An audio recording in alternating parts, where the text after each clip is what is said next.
e-governance experts, ladies and gentlemen. I would like to begin by thanking Smart Africa and Rwanda for hosting us here in Kigali for this important event. We were very honored when Commissioner Abu Zaid proposed to our Minister of Foreign Affairs that we should work together to introduce the best practices of e-government solutions at this summit. Thus, I look forward to an informative and interactive session. This is also the first step of implementing a memorandum of understanding signed between the African Union Commission and Estonia at the EU-AU summit last year in Abidjan. The MOU will facilitate the sharing of best practices on e-governance and have Estonia working together with Africa. Estonia, together with several Smart Africa member states, highlighted the importance of digitalization at the AU-EU summit. We welcome the joint declaration adopted in Abidjan, which set the strategic areas for partnership between Africa and Europe. And of course, cooperation on governance was one of the areas on this list. And today, we have this opportunity to talk about governance in the age of digitalization. Estonia sees Africa as the area for growth in digital and e-government services, and Estonia has committed itself to sharing its best experiences and lessons learned with the continent. Cooperation is a two-way street, and we are at the same time ready to learn from you and from African solutions. I think this is also an opportunity for Africa to implement a single digital market before the European Union does so. We have been trying to do this for a while, and there are some challenges.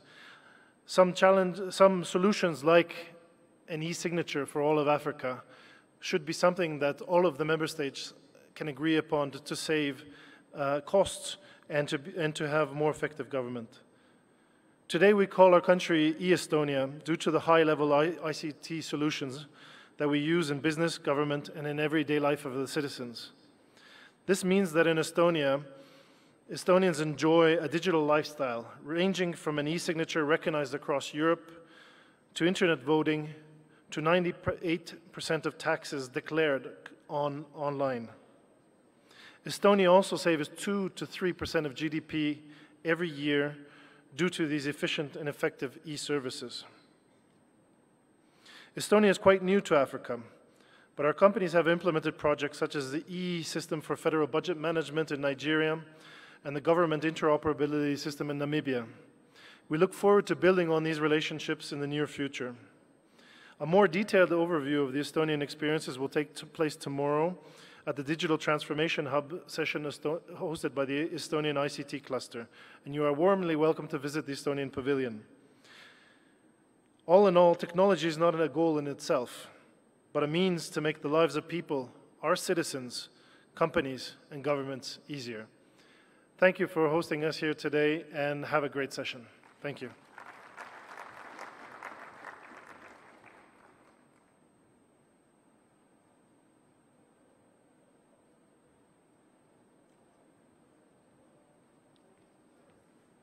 Thank you very much, Ambassador. And he called upon us, I think, just to visit the Estonia Pavilion. I visited it myself, and it's impressive. So I'd recommend that we all go and just take a peek. I must mention, I'm not easily impressed. So when I say it's impressive, it's the real deal. Okay, now I'm just going to call upon, for more opening remarks, the Commissioner for Infrastructure and Energy in the African Union Commission, Dr. Amani Abu Zaid. Dr. Amani.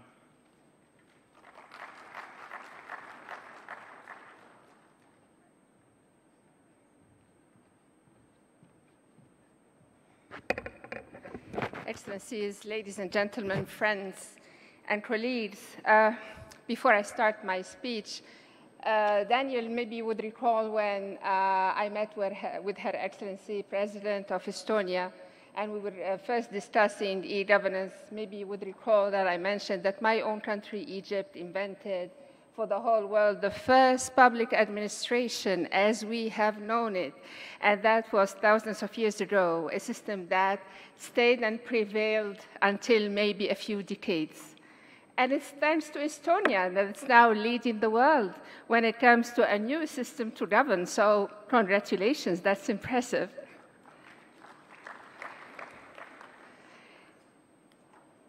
Excellencies, distinguished participants, it is my pleasure to welcome you all to this workshop or to this panel, which aims at promoting and benchmarking e-government solutions that are radically transforming public service delivery. Allow me at the outset, on behalf of the African Union Commission, to thank the Ministry of Foreign Affairs of Estonia and the Smart Africa Secretariat and Rwanda for hosting and partnering with us to pool resources together to organize this session. Ladies and gentlemen, distinguished guests, the evolution and diffusion of technology has brought about a revolution in the way people live, work, and interact.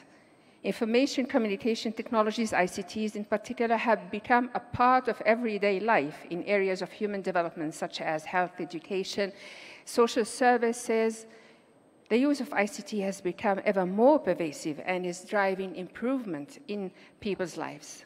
Digital divides and disruptions are changing the fabric of many societies in a digitally dependent world.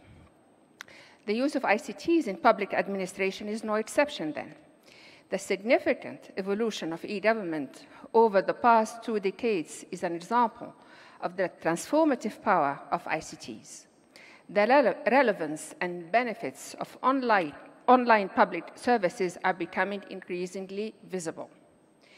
Governments are increasingly utilizing digital technologies to deliver services aimed at bringing benefits to all people, but also it is transforming and changing the way governments are engaging with the people. All sectors have seen an increase in the provision of such services, albeit to varying degrees. A major trend in Africa is the increase in mobile technologies and applications. It entails new development opportunities for the poor and the most vulnerable, and it is driving initiatives to promote sustainable development and new ways of providing services.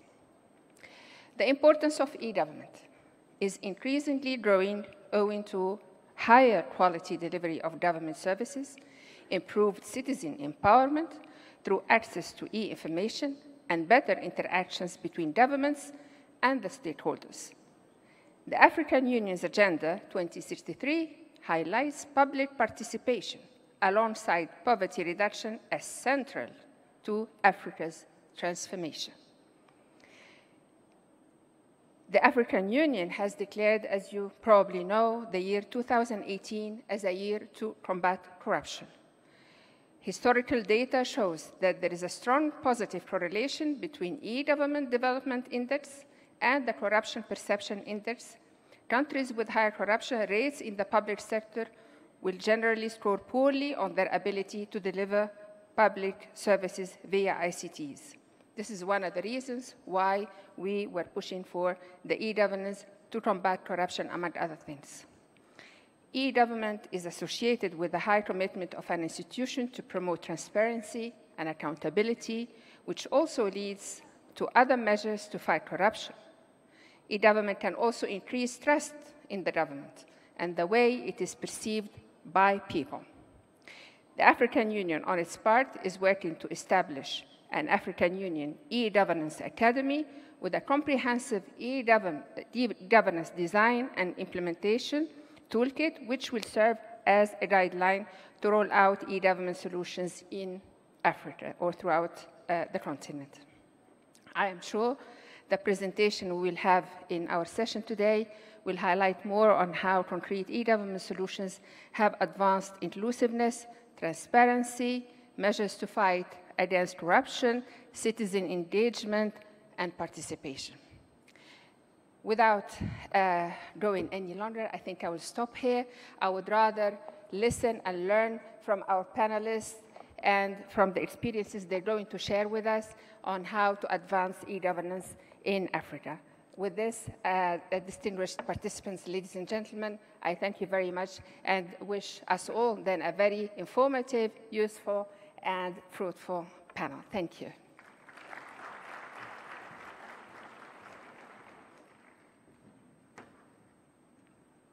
Thank you very much, Dr. Amane. Another round of applause, please.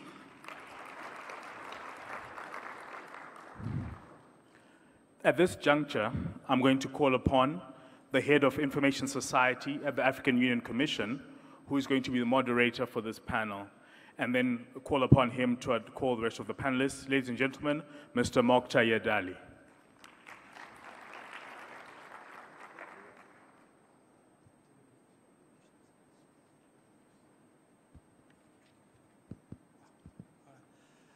Thank you very much for the honor to be given to me to moderate this session.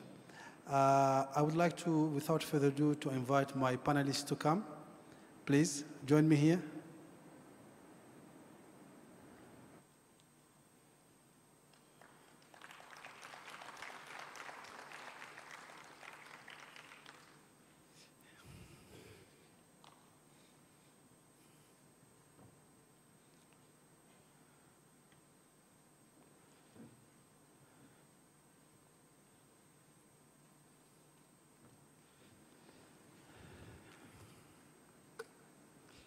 Where's my paper? Thank you very much for this opportunity. It is,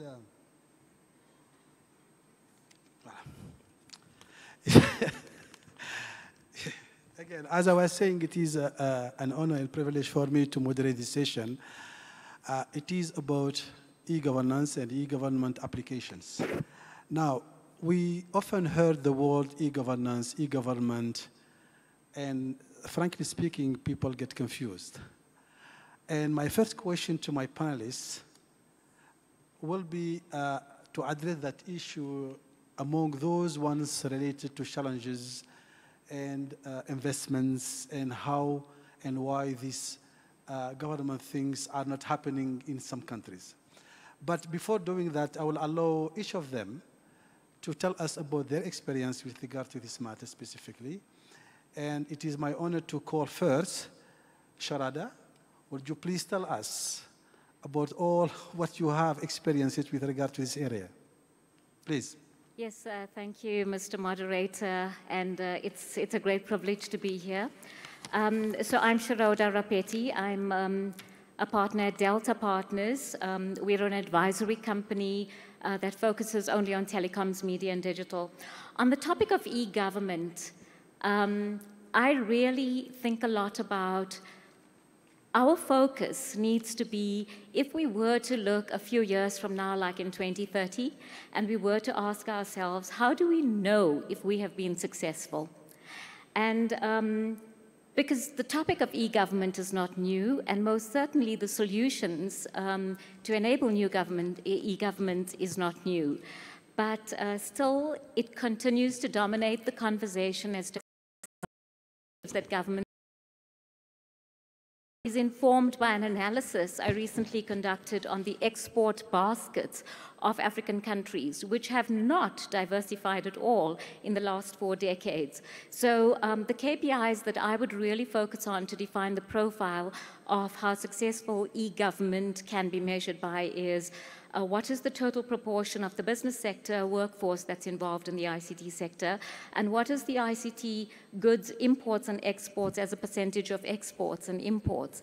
And the reason why I ask that, and I will conclude in a few seconds, as I ask the following questions, I invite everybody who represents different countries here to ask yourselves, where was your country at the time of the first industrial revolution? What characterized the activities of your country in the 18th century? And the second industrial revolution, the dawn of electricity and mass production, what characterized the activities in your country?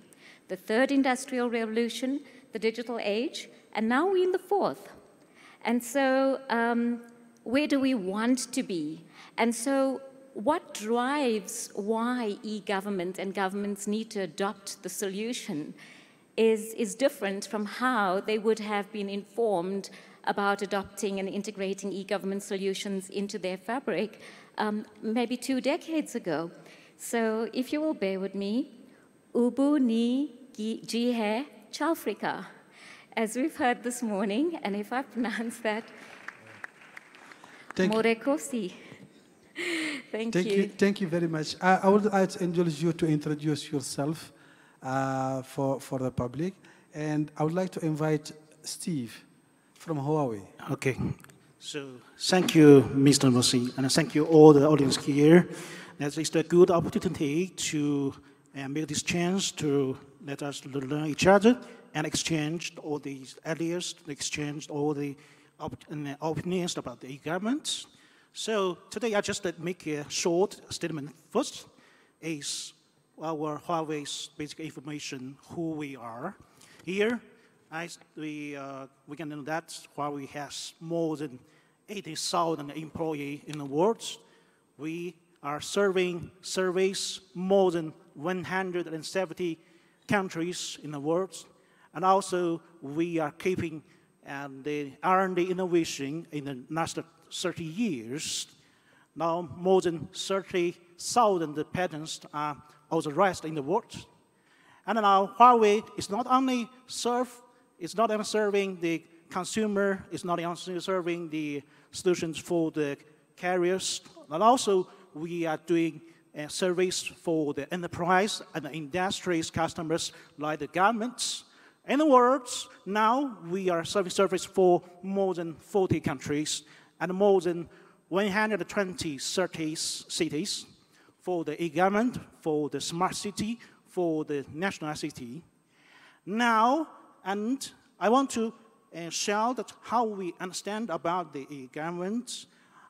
For my personal idea, I believe there are two engines that are pushing and also accelerates the whole country's development and also help the country to develop the e-government.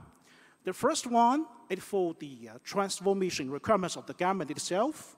Like many governments in the world, they have the requirements that transfer from the management role to the oriented service. Like in China, now we are doing the e-government to provide a better and high-quality service to the citizen, to the enterprise, and also enhance the government efficiency itself to help this whole country's economic development and attract more investment. Now, how we can understand about another engine is about the technology development, like more intelligent terminals are increasing the citizen, they have the requirements to using a better service. And also, like the data, the big data, the clouds, and also the government now try to provide a better and more deep service, like in Africa, in the world, that we can say in the government reports from the United Nations, that in the health, in the education, in the every corner of the government from all the ministries, they try to provide a better service. And also, how we can understand the structure. It's not only to provide the hardware or the software to create some projects. How we can do a successful e-government, we think that from the government side, a better, good organization, including the organization, the process, the regulation, and also the fund support, and also very important is the ICT tenants of the countries. And also, we need to do a very good top-level design from the beginning, including the source of the fund, including the short, medium, and the long period planning of the whole country, to planning all the resources together, to invest all the possible resource and for the suitable and reasonable planning for the e-government. Thank you very much, Steve. That was very insightful. Sorry. Thank you very much. My next speaker will be Riho from Cybernetica, please. Could you again, I repeat, introduce yourself, please? Yes, hello. Thank you, Mr. Moderator, dear ladies and gentlemen.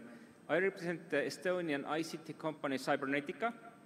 Name is Riho Kurg, and everything about Cybernetica solutions, all about technology, you can see in the Estonian booth. You are welcome there.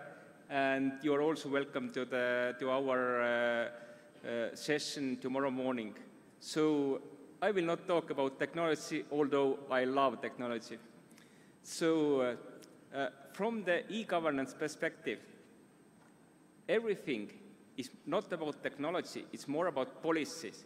And by my view, there is two most important policies that has been proven to be successful in Estonia. One of them is once only policy. Citizens are giving the data only to one register, and all the other government institutions, public or private, even private, they will get the information from this very source. And the second, to support it, is a common registry keeping policy, so that the government registries have to provide access to other agencies, to other companies. And due to that, it's possible to build one single e-governance ecosystem. What it gives us a better data, and better data means better decisions. Better decisions means better governance. Thank you. Thank you very much. Mrs. Rauda, could you please tell us your opinion on this matter, please? Thank you. Thank you, Mr. Moderator. I'm very happy to be here and to speak about the Tunisian experience about e-government. Just to introduce myself, I'm Rauda Khalif. I'm in the Ministry of Technologies and Digital Economy in Tunisia. I am the PMO of the Strategy Digital Tunisia. Je peux parler en français. Je serai plus à l'aise. En fait, je pense que c'est important de rappeler un peu la genèse de la stratégie Tunisie digitale qui est née d'une approche collaborative qui a impliqué le secteur privé, le secteur public et la société civile pour construire une vision. Et la vision était de faire du numérique un levier important de développement socio-économique dans l'ère post-révolutionnaire, donc après 2011. Et après, donc, il y a eu en fait autour de cette vision 4 piliers stratégiques qui ont été définis. Donc l'infrastructure, le e-government qui est un des piliers de la stratégie et qui est notre sujet ici, le e-business et Smart Tunisia. Et en fait, on a fait un plan stratégique avec un ensemble de projets et on est actuellement en phase d'implémentation. Donc on fait face réellement aux problématiques d'implémentation. Donc je vais parler un peu au niveau opérationnel ce que pourraient être les difficultés à implémenter une stratégie e-government. Donc le point, on est d'accord sur une vision et donc ça donne une certaine continuité dans les projets de digitalisation de l'État. Ceci étant, en fait, on avait défini un certain nombre de facteurs de succès pour que ces projets puissent aboutir et qui sont basés sur, je pense, trois facteurs politiques, qui est le sponsorship de la démarche e-government. Donc, il faut qu'il y ait une volonté politique au plus haut niveau pour transformer l'administration, pour qu'elle soit digitale, qu'elle soit transparente, qu'elle soit fiable et sûre. Une bonne gouvernance dans le sens où on prend les décisions au bon moment par rapport au projet, par rapport à l'implémentation de l'e-government, et une forte application des parties prenantes, parce que la complexité des projets digitaux, des solutions digitales, c'est le fait qu'elles soient transverses et qu'elles impliquent tout le gouvernement.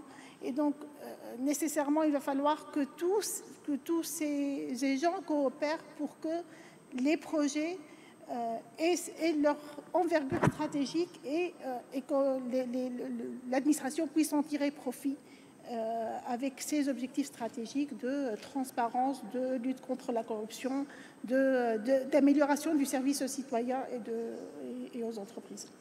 Merci beaucoup. I hope we have the interpretation. We do. Thank you very much. My next speaker will be Mr. Elrich.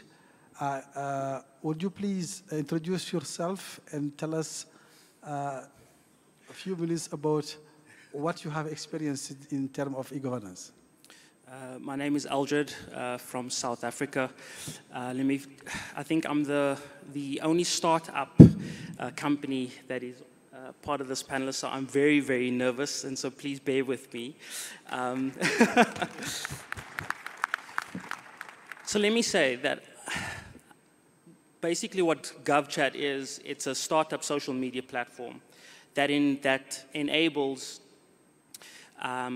these South African citizens to engage with the South African government in real time.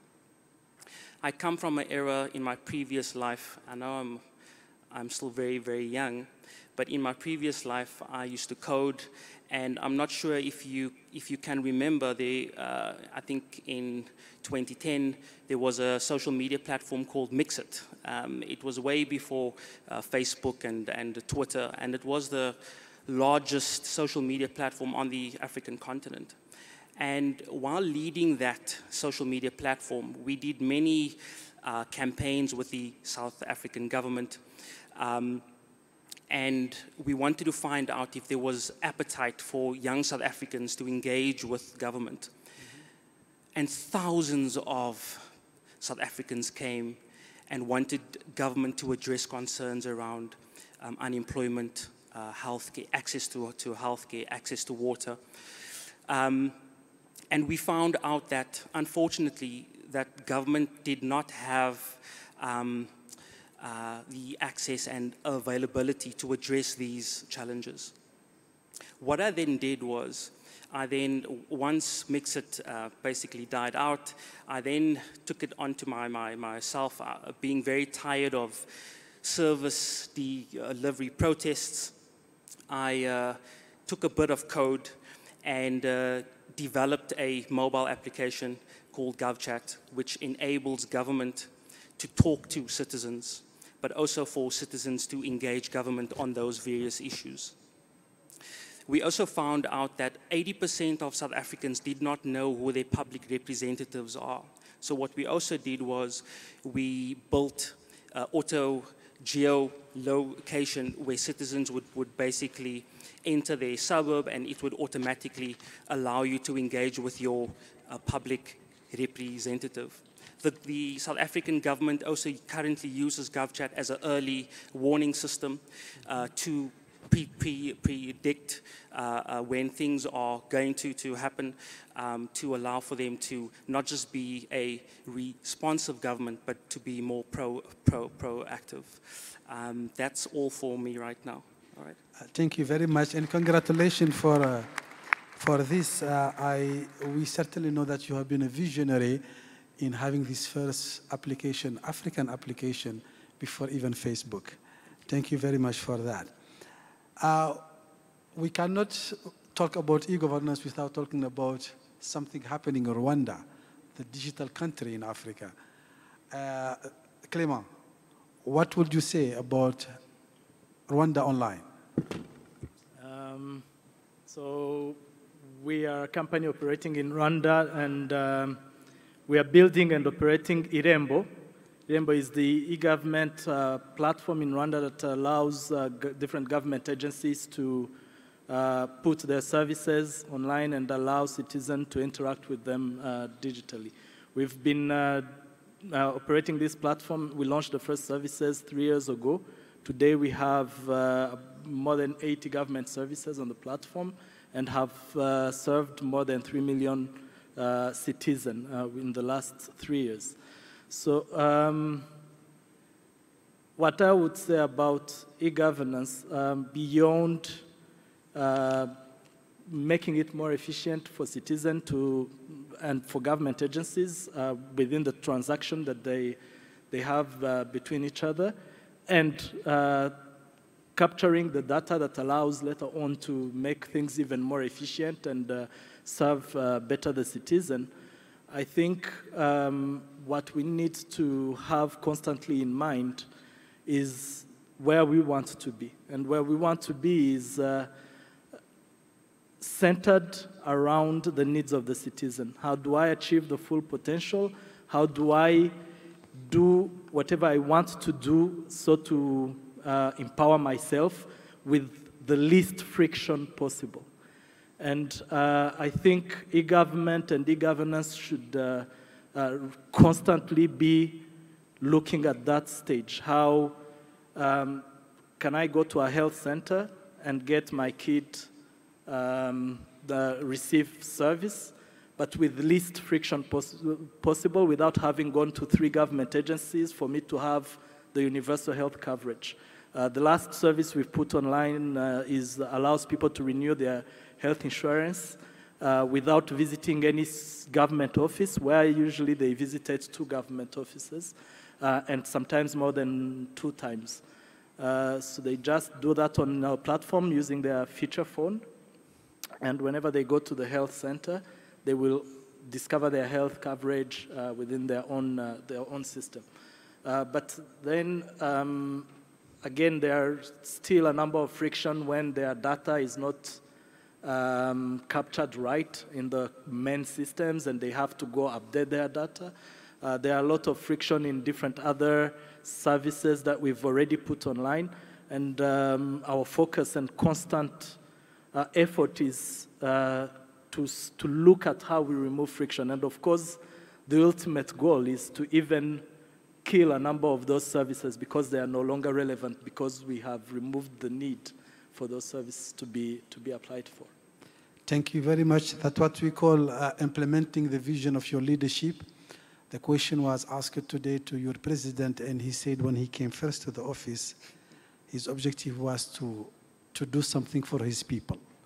And thank you for following that leadership. Now, we have heard about examples, and our speakers, they have introduced themselves. But my job is to squeeze as much information from you. And therefore, my first question for anybody who doesn't know exactly what is e-governance is, what is really e-governance, e-government? And I cannot ask this question to somebody else than Estonia, who has actually implemented the most advanced program technically in the world. Yes. Riho, what do you think? What is the definition of e-governance? Thank you, Mr. Moderator, and that's an honor. So for the e-government, this is something, as you said, technically, we have been doing it for the last 21 years. And it's been just a necessity. Being a small nation, being just free, we just had to manage the country. And we did it choosing the best tools. But coming back to the definition, then e-government is a 3 stage of development. The first stage is to connecting the transparent data access between governmental organizations. The second stage is providing services to the citizens based on that shared access to authorized information. And the third level is proactive services, so that the government, knowing already that this person needs a pension or this child needs an education, they can offer these services already in proactive manner. Thank you very much. Steve, do you agree with that? Yes, I agree completely, but I need to add one thing, is e-governance not only one technical architecture, it also should be an open and healthy ecosystem that all the partners, all the players that join together, this is also our vision, that we are working with our partners together to provide the best for the e-government. Thank you very much. Now, we know what is e-governance now, but how to implement it? What are the challenges? What are the bottlenecks in implementing e-government projects, application? Now, Ulrich, you have gone through developing an applications and make it used by the government. What was your experience in terms of bottlenecks and challenges?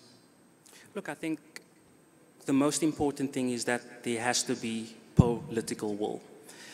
If your government is not going to allow for you to create applications and not just for them, but with them, you are not going to get anywhere. You're going to spend billions of US dollars or even millions, but it's not going to go anywhere. So I think the first thing is to ensure that political leadership is there to ensure that there is access to government services.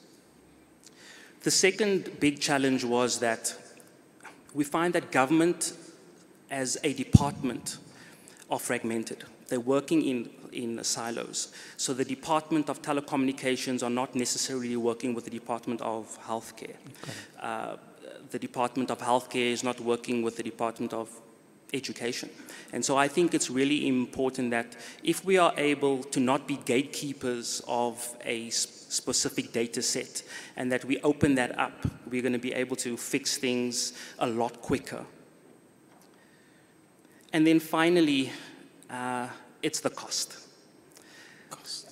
You will find many big corporates developing phenomenal services, tools, but at what cost? And I think it is important to understand that what is the intention? Is it to make money, or is it to assist governments and citizens to connect with one another? Thank you. Thank you. Clément, do you think that you had the same experiences in terms of bottleneck and implementing your Rwanda online projects? He just mentioned something, the cost of implementation of e-government, but it's more the perceived cost of implementation, not the real cost. And most of the time, this becomes a big bottleneck because everyone thinks about e-government projects, mostly government think about e-government projects as this big monster that is going to cost millions of dollars to implement. Mm-hmm. But when they count the millions of dollars, they're mostly counting the IT infrastructure, the software development, and the technology.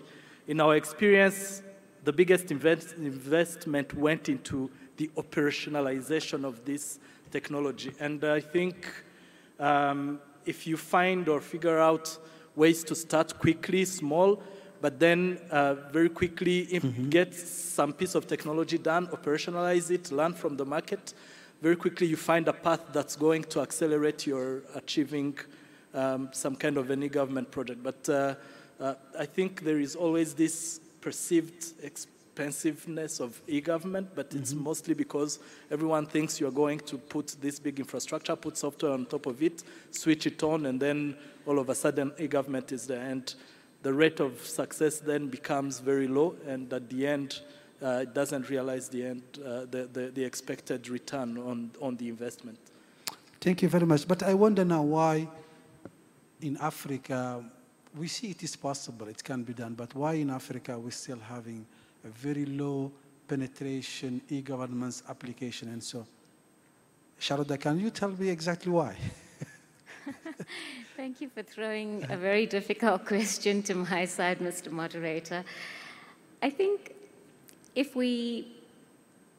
some of the answers I will state, at the beginning would be all too familiar with yourself and many delegates in the audience. It points to governments saying they don't have enough budgets to invest in the infrastructure, in the connectivity, these days, of course, cloud data center solutions. But that was how the World Summit on Information Society defined successful e-government more than a decade ago. So we cannot continue to dwell in infrastructure and connectivity because we should have. So, those windows of opportunity have passed us by and comes at a cost of why this rate of implementation is so low. So we also see, let's do something on the policy side, and there's a big focus still continuing to prevail on policy when we need to see more on implementation. If we dig a little deeper, some of the reasons for the lower success rate can be attributed to, well, what is the clear vision of government? And how does that clear vision inspire and mobilize government across the multi-tier system of government, inspire citizens, inspire businesses to work towards achievement of that goal? And underneath that, immediately following very closely is, how do we measure our success? And I want to really underscore this word measure, because we have put in so much hard work. There's so many brilliant stories that we have shared over these last few hours. The skills development, the innovation hubs fostering this ethos of creativity, etc. But we stand the risk of almost reducing these great efforts to anecdotal stories, because we're almost afraid to compete globally, to think that when we are doing this, what should be those critical measures of success. And so when we have this low rate of success, we're also very tempted to always cite, global case studies, and that is understandable. But if we were to just readjust the lens on how we implement and be critical of why there is this low implementation rate, which is not perceived, measure ourselves towards achievement of that, most certainly what are these stories that we are sharing now are going to transition into us having the unicorns in Africa as well. Thank you very much. Madame Ravda, elle a parlé du leadership, elle a parlé du soutien du gouvernement. Qu'est-ce que vous en pensez? Pensez-vous que cette pénétration des applications e-gov demanderait comme condition sine qua non le soutien fondamental d'une vision et d'un gouvernement? Effectivement, je pense que c'est un facteur primordial que d'avoir une vision et d'inscrire le e-government comme étant un programme prioritaire pour le gouvernement. Et pour cela, il faut qu'au plus haut niveau, on prenne conscience du rôle du digital ou des solutions numériques à transformer notre manière de faire. On a parlé de e-service, par exemple. Moi, je ne parlerai pas de e-service parce que la partie digitale n'est la partie technologique n'est qu'une partie dans une mosaïque globale qui englobe en fait qui englobe un certain nombre de choses ou de dimensions qui s'imbriquent entre elles. Moi, je parlerai par exemple plus de lean service, qui me paraît beaucoup plus parce que ça part du processus de service, de comment le rendre, de comment le concevoir. Ça part d'une vision cible qui est construite en fait avec les utilisateurs ou ceux qui vont rendre des services, et puis d'implémenter ça avec toutes les dimensions, à savoir la dimension digitale. Donc le digital est une partie prenante comme une autre, mais aussi institutionnelle, organisationnelle, procédurale, et surtout avec la partie conduite du changement qui doit commencer très très en amont de l'implémentation d'une solution digitale. Parce que le risque qu'on a, c'est qu'on acquiert en fait des solutions qu'on ne va pas utiliser avec leur potentiel réel. The question of cost, the question of resource limitation, could it be supplemented by investment from institutions, private sector, non-governmental institutions? Steve, what do you think? Would you invest in eGov? In fact, it's the question for Huawei CEO. But personally, I can make a short statement about what I have seen, what I think the truth happened. In the past years, as to our vision is committed to bring the digital to every person, every home, every organization with the complete full connection and intelligence for the world. What will be happening in many countries now is this construction, this planning is not only for the providers and institutions, also to bring jobs locally, to create some branches or subsidiaries with higher localization, and also create more opportunities for the local companies and industries. And also, my personal understanding is that for the whole country, it's not only to develop the ability for the government, but also to have the ability for the whole country's ICT tenants to increase and to optimize the country's environment of the social for the economic to make the country better. So it's also my personal dream that we working together with all the players in the world to make Africa more smarter, to make Africa better. Thank you. Thank you very much. Clément, l'investissement. Oui.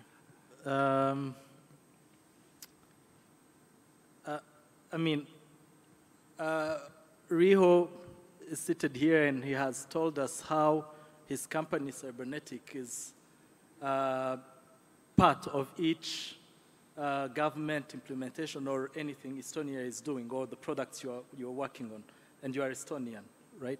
And I want to connect this to what Sharoda just said, is e-government or the vision for e-government from a country needs to be like full. How do I also leverage what I'm going to work on in e-government so to build some kind of a base for us to even be innovative in the way we build technology. Therefore, my opinion is we shouldn't be looking us as Africa at how we get international companies to invest in e-government. We should be looking at how we participate in building our own e-government because we know our own context, we know where we are, but rather having enablement within our government that trusts entrepreneurs, so to allow them to enter into public-private partnership. It's our case. Rwanda Online is implementing this under a public-private partnership with the government of Rwanda. And hopefully, and leveraging this journey, because it's a constant improvement of what we build, use this journey to build some kind of an ecosystem of startups and technology companies that can as well compete in this digital era. Thank you very much. Eldridge, I am certain you faced the financing issue. What's your insight on this? Look, I agree with you totally. I think that, I mean, when I started GovChat, and still now, I've created it at no cost to the South African government.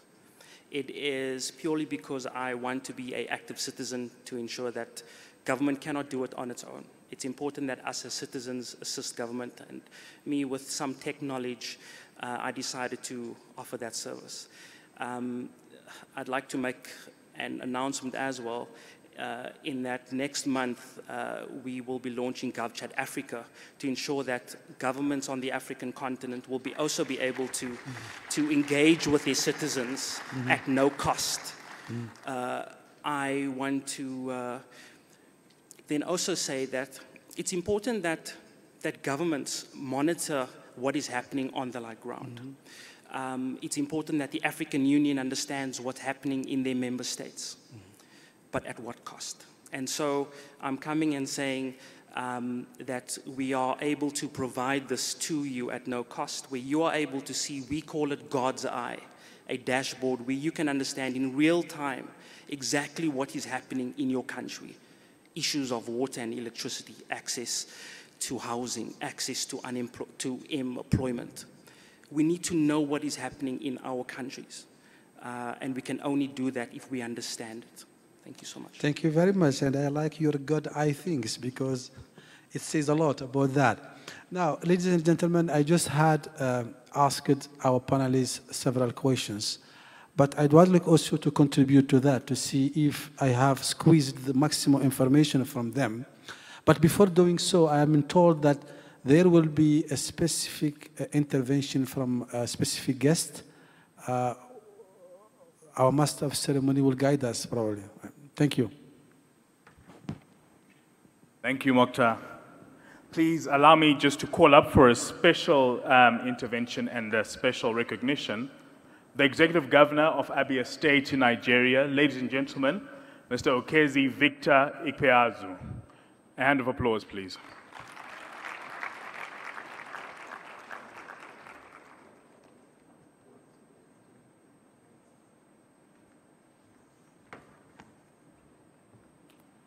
Your Excellencies, I want to pay tribute to these very wonderful and brilliant panelists for a very, very insightful job. about the state of things in Africa in terms of e-governance. I come from Abia State. Abia is one of the 36 states in Nigeria, and we belong to the southeastern part of Nigeria. We are predominantly traders and skillful people. We do the best shoes in Africa, and we do the best clothes in Africa also, such as the one I'm wearing here. But in terms of e-governance, our experience tends to match some of what I've had these brilliant panelists discuss this afternoon. Our first objective was to do something about ease of business, doing business in Abia. How do we make doing business in Abia a little easier than it was in 2015 when I started serving as governor? There were bottlenecks of data, bottlenecks around land acquisition, bottlenecks around even our wage bills. I inherited a wage bill of 2.7 billion naira. That is times 2 if you want to turn that to Rwanda francs. When I came in 2015. And just by leveraging an existing information around bank verification numbers and moving over from paying salaries to wage management, because wage management means that a worker deserves his wage, but you must identify the worker and the work the worker has done in order for you to pay. Otherwise, you could be paying ghost workers or people who did not just do anything. By deploying that, we were able to bring that down from 2.7 billion to 2.1 billion, saving 600 million naira on that exercise alone. And we have continued to transform. Today in Abia State, we have a land bank, and through playing around with your computer, it is easy for you to access whatever land you want to access, pay government tariffs and taxes, which are also advertised on our website.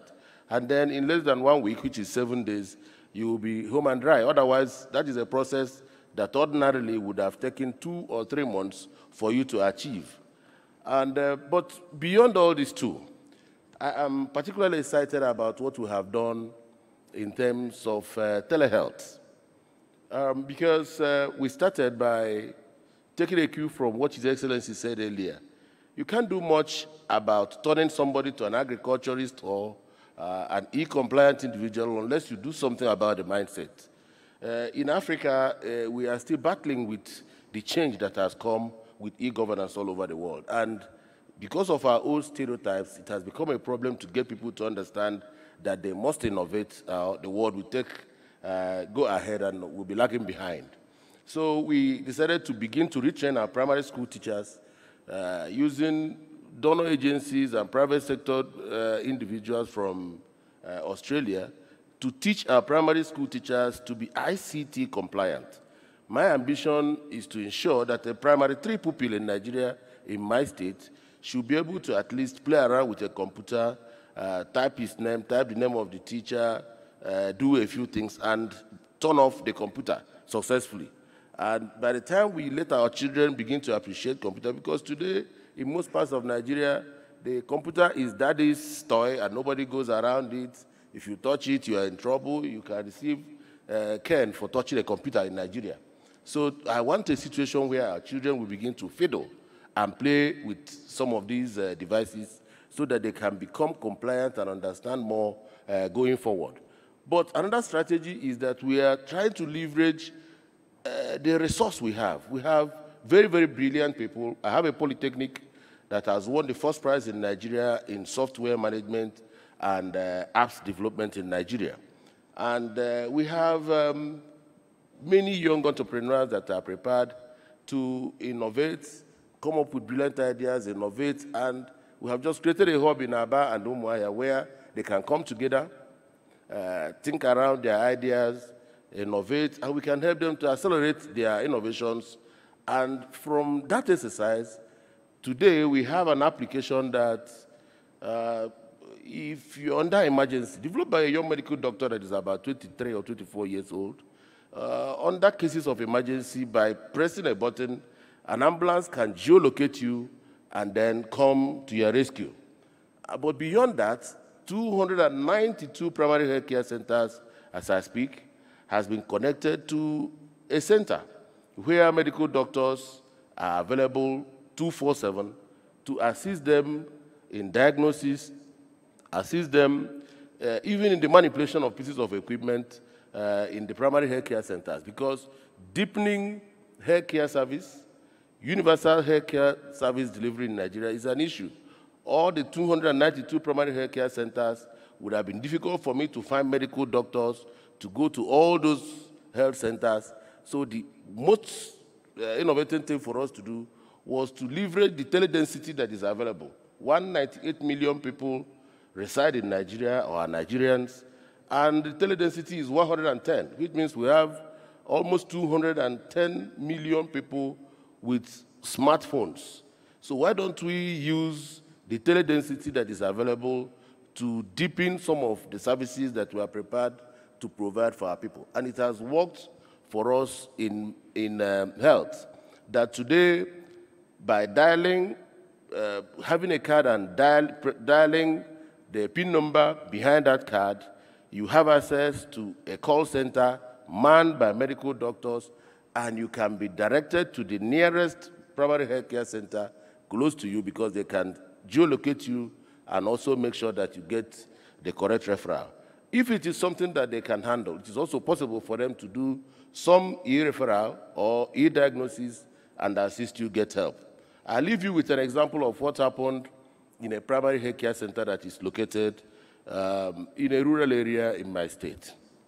The nurse in that primary health care center could not manipulate the vacuum extractor, fetal extractor for child delivery. And each time there was complication, she would just refer the pregnant woman to a very distant place. Roads were not good, they were not in perfect condition, and that referral could cost the life of the child. But because we have this telehealth initiative, she just called the telehealth center, and there was a conference within the center. Medical doctors there, through WhatsApp, were able to assist her manipulate that suction pump, and she was able to deliver that child successfully. And ever since then, she has become proficient in using that piece of device. So I think that going forward for us in Africa, we should swim with the tide, because whether we agree to innovate now or not, e-governance has come upon us, and that is the way to go.